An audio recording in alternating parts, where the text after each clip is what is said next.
اس خلیفہ کو جس کے لیے قرآن جو ہے ریاست حکومت کا تصور دیتا ہے، وہ نہیں ہوتی جو یہ لوگ پیش کر رہے ہیں۔ ان لوگوں کی خلافت، ان لوگوں کا یہ نظام جو ہے یہ اس طرح کا ہے، ایک گدی نشینی والا۔ اب اس ریاست کے لیے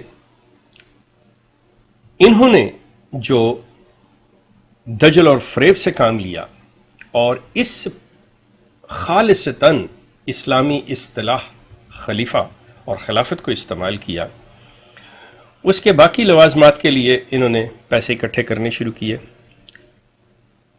چندے کے نام پر۔ انہوں نے اپنے اور سلسلے پیدا کیے، لیکن یہ ریاست سے محروم اور خلافت جو ہے وہ رسول کی۔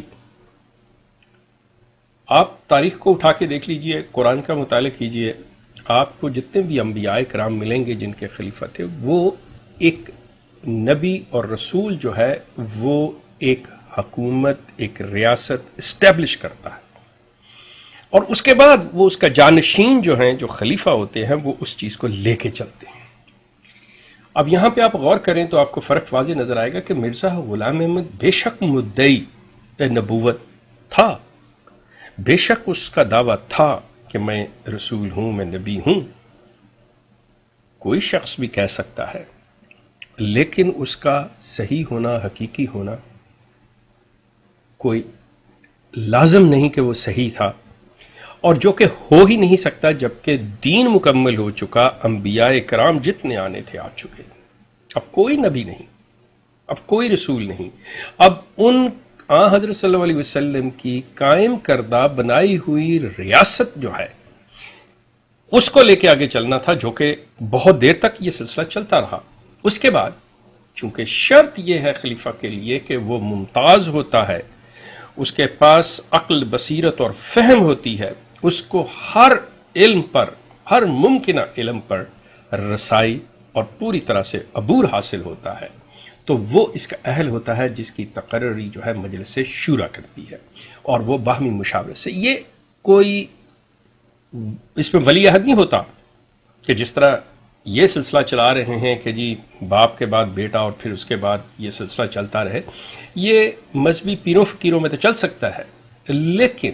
جو اللہ کے دین کے خلیفے ہیں ان کے اندر یہ چیز نہیں چلتی، نہ تو ان کے اندر کوئی نامزدگی ہے۔ اس خلافت کے لیے کوئی شخص اپنا نام نہ پیش کر سکتا ہے، نہ ان کو کوئی نامزد کر سکتا ہے۔ یہ صرف اور صرف تقوی اور کردار کے بنیاد پر وہ مجلس شورا کے ارکان جو ہیں وہ تقرری کرتے ہیں، اور وہ اس شخص کو منتخب کرتے ہیں جو اس کا اہل ہوتا ہے۔ لیکن یہاں پہ سادہ لوگوں کو خلیفہ کے نام پہ، اسلام کے نام پہ دھوکہ اور دجل سے یہ چیز کہی جا رہی ہے، اور خاص طور پہ سورہ نور کی اس 54 یا 55 آیت وعد الذین آمنوا، یہ آیت جو قرآن میں بیان ہوئی ہے جس میں اللہ تعالیٰ نے یہ وعدہ رکھا ہے، وہ انہی کے لیے کہ جب تک آپ میں وہ سالے لوگ جو اس کے اہل ہیں وہ ہوں گے تو یہ جو ہے سلسلہ آپ اسی طرح اس رسول کی قائم کردہ بنائی ہوئی ریاست کو آگے لے کے چلیں گے۔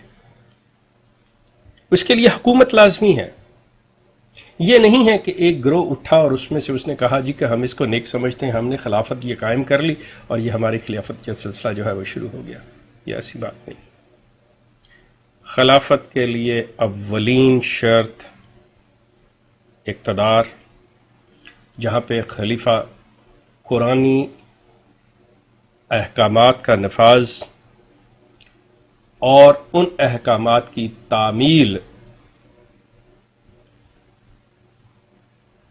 اس کے فرض اولین میں شامل، اور وہ خود بھی قانون سے والا نہیں ہوتا، وہ خود بھی قانون کو جواب دہ ہوتا ہے، اور اگر کوئی انکار کرتا ہے جیسے میں نے پہلے عرض کیا تو اس کے پاس یہ اختیار ہے اس ریاست میں کہ وہ ان کو سزا دیتا ہے۔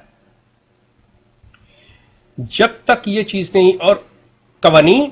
جیسا میں نے شروع میں عرض کیا کہ اللہ کی حاکمیت، جس کی نوع انسان نے محکومیت اختیار کرنی ہے، اس کی حاکمیت، اس کے قوانین،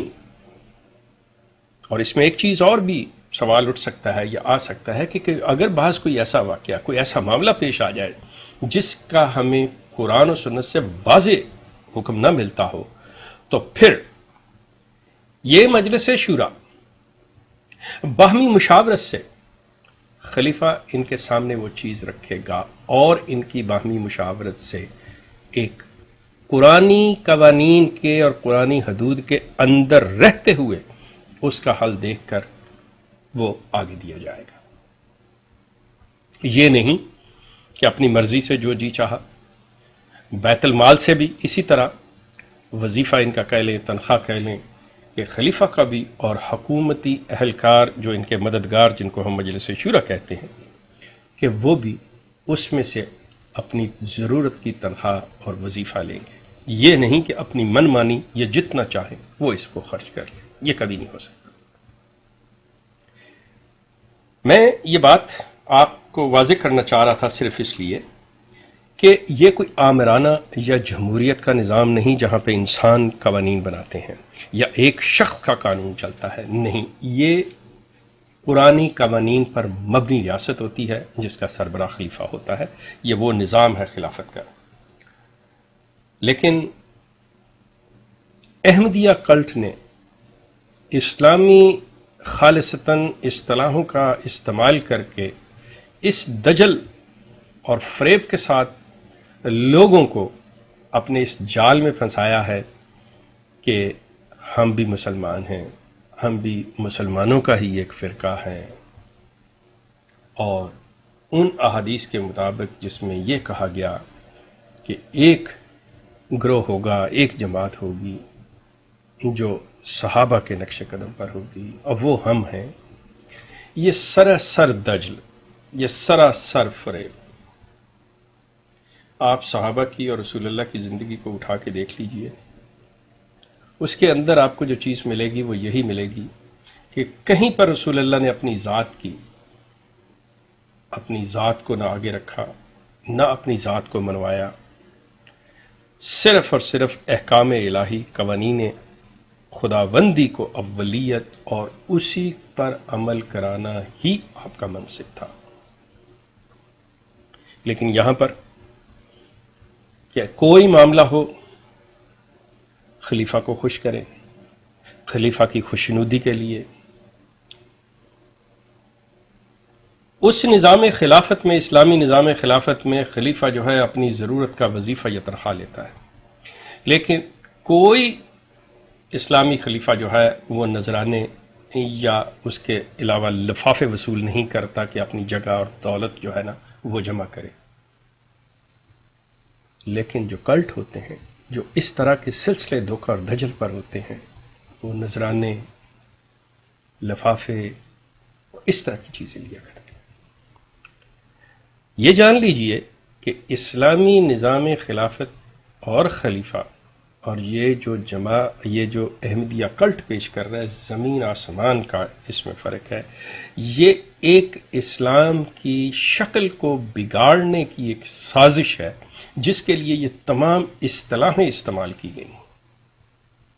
اور ان کو یہ استعمال کر رہے ہیں۔ ہمارا سلسلہ جاری رہے گا، ہم اس پہ مزید بات کریں گے۔ آپ کا بہت شکریہ۔